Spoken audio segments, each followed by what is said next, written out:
Preheat the oven to 200 degrees Celsius and then lightly grease a rectangular shaped baking tray with butter, making sure to get into the corners and down the sides.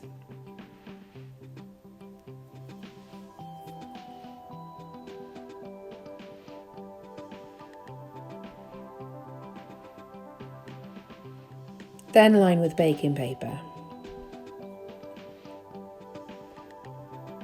Fill a large saucepan half with water and then put onto the hob and bring to the boil. Take the saucepan off the hob and put at a distance where the electric whisk can reach the bowl when plugged in. Also, when putting the bowl onto the water, make sure the water in the bowl are not touching. Put the eggs and the sugar into the bowl and whisk.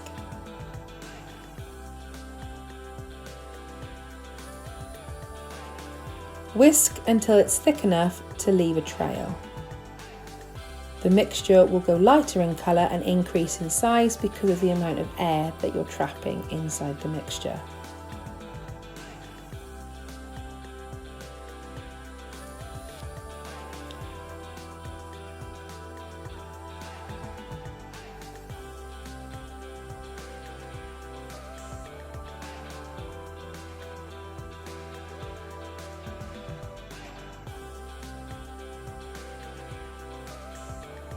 Once fully whisked and a trail is being left by the whisk, then remove the bowl from the saucepan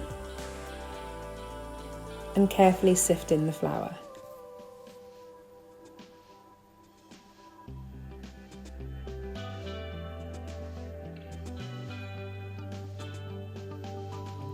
Carefully fold the flour into the mixture using a palette knife.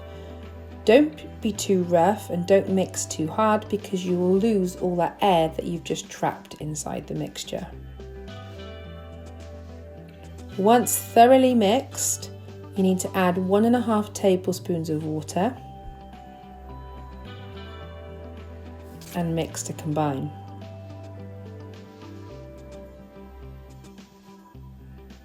Then pour the mixture into the lined baking tray and cook for 10 minutes.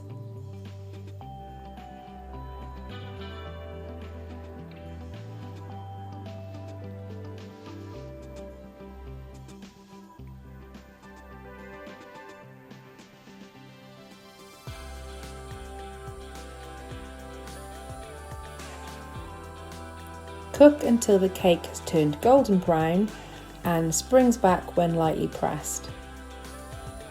Whilst the mixture is in the oven, place a sheet of greaseproof paper onto the worktop and lightly dust with caster sugar.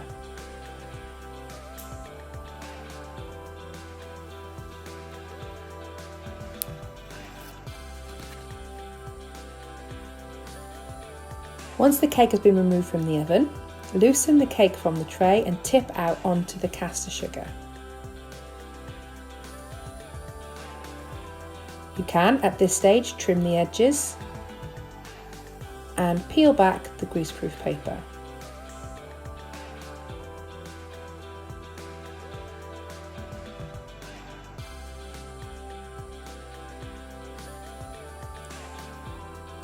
Using the sheet of greaseproof paper that's underneath, quickly, while it's still warm, roll up the sponge into a Swiss roll shape and leave it to cool slightly.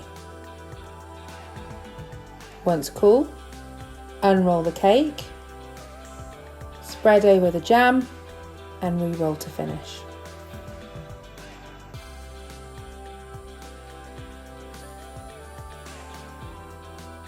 Don't make the layer of jam too thick or it will simply squeeze out when you re-roll for finish.